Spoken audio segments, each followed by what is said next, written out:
Hello students, ये chapter है application of trigonometry class 10th का। हमने ऑलरेडी क्लास 10th के 3 चैप्टर कवर कर लिए हैं, quadratic equation, arithmetic progression and trigonometry, introduction to trigonometry, जिसमें मैंने सबसे ज़्यादा क्वेश्चन कवर किया है, 40+ क्वेश्चंस हैं। तो अब हम स्टार्ट करते हैं एप्लीकेशन ऑफ ट्रिग्नोमेट्री।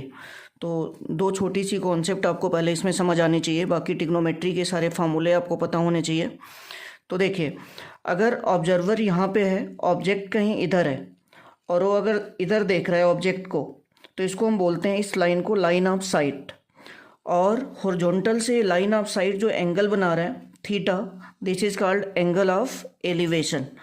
और दूसरी केस, अगर ऑब्जर्वर इधर है और ऑब्जेक्ट कहीं इधर है, तो डाउनवर्ड डायरेक्शन में देख रहा है इधर, तो इसको हम बोलेंगे लाइन ऑफ साइट। और हॉरिजॉन्टल से लाइन ऑफ साइट जो एंगल बना रहा है, इसको हम बोलते हैं angle of depression. Line of site का हॉरिजॉन्टल से जो एंगल है, इसको हम बोलेंगे एंगल ऑफ डिप्रेशन। हालांकि ए वाला एंगल और ए वाला एंगल इक्वल होगा। अगर ये एंगल थीटा है तो ये एंगल भी थीटा होगा ऑल्टरनेट एंगल से। तो ये दो चीज़ें आपको पता होनी चाहिए। बाकी sine cos, tan cot, sec cosec जो रेशियोज होती हैं वो आपको क्लियर आनी चाहिए। तो यही चीज़ें इस चैप्टर में यूज होने वाली हैं। तो चलिए क्वेश्चन से स्टार्ट करते हैं। First question, a kite is flying attached to a thread which is 140 metre long. तो ये देखिए, एक काइट है जो एक थ्रेड से अटैच है। थ्रेड की लेंथ दे रखी है 140 metre. The thread makes an angle of 30 degree with the ground. Ground से थ्रेड जो है 30 डिग्री का एंगल बना रही है। कह रहा है find the height of the kite from the ground. तो काइट की हाइट जो है ग्राउंड से पूछी जा रही है। ये आपका ग्राउंड है, तो ग्राउंड से काइट की हाइट कितनी होगी आपसे पूछा जा रहा है। Assuming that there is no slack in the thread. कह रहा है कि इस थ्रेड में कोई भी स्लैक नहीं है, मतलब ये रस्सी कहीं भी ढीली नहीं हो रही। तो अब देखिए, इस ट्रायंगल ए बी सी में अगर मैं साइन 30 डिग्री अप्लाई करूं, तो साइन 30 इज इक्वल टू क्या होता है, परपेंडिकुलर अपॉन हाइपोटेनस। तो इस 30 डिग्री के लिए परपेंडिकुलर है आपका ए बी और हाइपोटेनस है ए सी। तो ये आ गया ए बी अपॉन ए सी। तो साइन 30 की वैल्यू पुट कर दीजिए। साइन 30 की वैल्यू आपको पता है 1/2 होगी। ट्रिग्नोमेट्री का टेबल आपको याद रहना चाहिए। तो साइन 30 की value 1/2, A B as it is लिख दिया, और ए सी की वैल्यू, मतलब ये जो थ्रेड है इसकी लेंथ कितनी है 140। तो यहाँ से ए बी की वैल्यू आ गई 70 मीटर। और यही ए बी क्या है, काइट की हाइट है ग्राउंड से। यही आपसे पूछा जा रहा था इस क्वेश्चन में। Next question, a ladder leaning against a wall makes an angle of 60 degree. Makes an angle of 60 degree with the horizontal. तो ये देखिए, लैडर जो है हॉरिजॉन्टल के साथ 60 डिग्री का एंगल बना रही है। डायग्राम में देखिए, if the foot of the ladder, actually ये 2 बार लिख दिया गया है। If the foot of the ladder is 2.5 metre away from the wall. Wall से लैडर का जो फुट है वो 2.5 मीटर है। मीन्स ए वाली डिस्टेंस आपको गिवन है B C, that is 2.5 metre. Find the length of the ladder. Ladder की लेंथ पूछी जा रही है। अगर ये लैडर की लेंथ एल है तो ये एल आपसे पूछा जा रहा है। तो देखिए, ट्रायंगल ए बी सी में अगर मैं cos 60 अप्लाई करूं, तो cos 60 क्या होगा, cos थीटा होता है बेस अपॉन हाइपोटेनस। तो बेस है आपका बी सी और हाइपोटेनस है ए सी। cos 60 की वैल्यू क्या होगी 1/2। तो 1/2 is equal to B C upon A C. B C की वैल्यू है 2.5 मीटर। तो यहाँ से कैलकुलेट करके ए सी आ रहा है 5 मीटर। यही लैडर की लेंथ है। Next question, the top of 2 towers of height X and Y. ये देखिए, 2 टावर्स हैं, एक है ए बी और दूसरा है ई डी। तो ए बी की हाइट मैंने एक्स लेट की है और ई डी की हाइट वाई है। अब आगे क्या बोल रहा है, standing on the level ground subtend angles of 30 degree and 60 degree, 30 degree and 60 degree respectively at the centre of the line joining their feet. At the centre of line joining their feet, then find X ratio Y.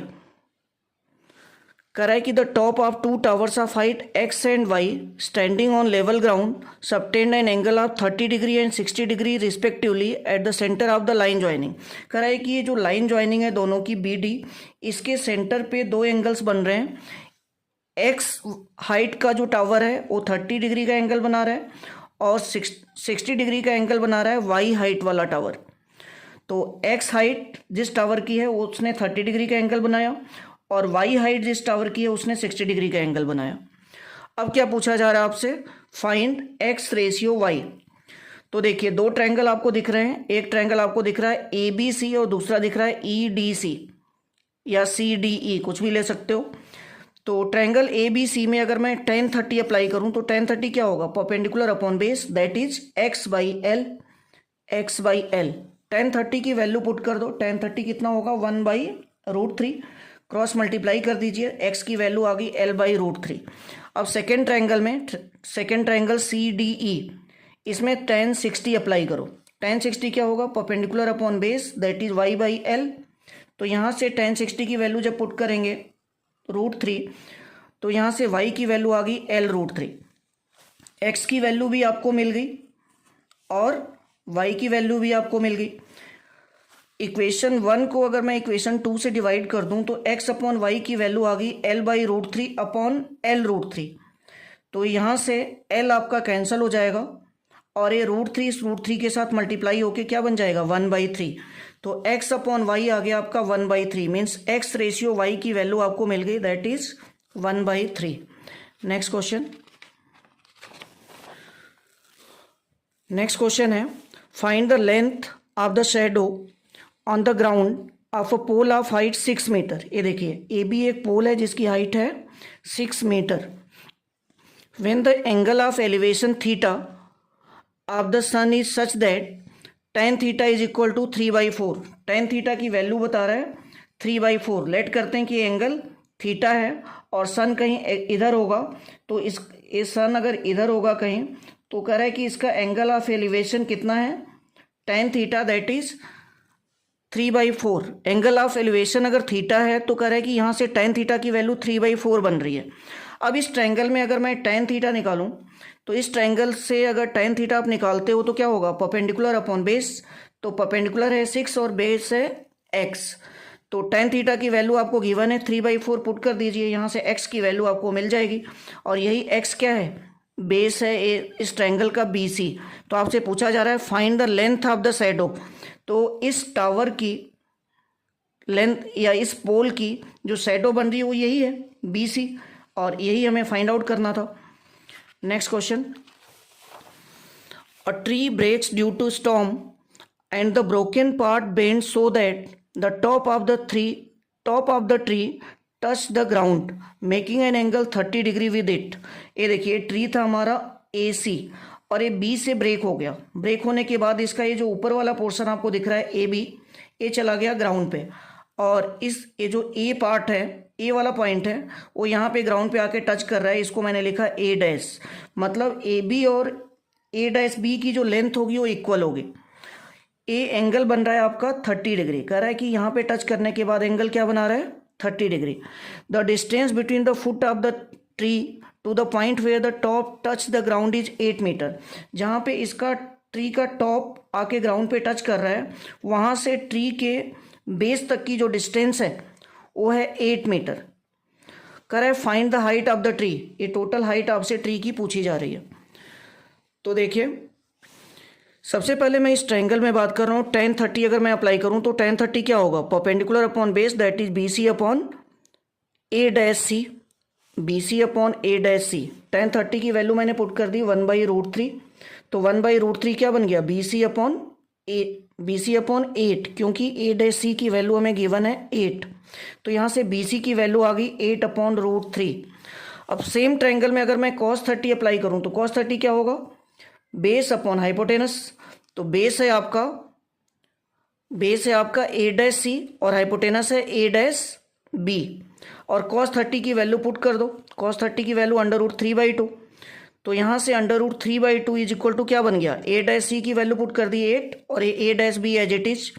तो यहाँ से A'(B) की value आ गई 8 × 2/√3। तो ये बन गया आपका 16/√3। अब आपको क्या मिल गया, A'(B) मिल गया और दूसरा आपको BC मिल गया। तो A'(B) और AB तो इक्वल ही है, मतलब इसको आप AB लिख सकते हो। तो अगर आपको AB पता हो और अगर आपको BC पता हो तो इन दोनों को ऐड करके आप इस ट्री की हाइट बता सकते हो। तो A-B प्लस BC, A-B का मतलब AB प्लस BC, ये दोनों वैल्यूज पुट करके सॉल्व कर दो तो ये वैल्यू आ रही है 24/√3। मैंने इसको रेशनलाइज कर दिया।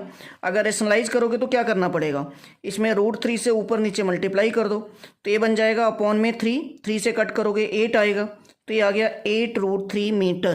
Thank you.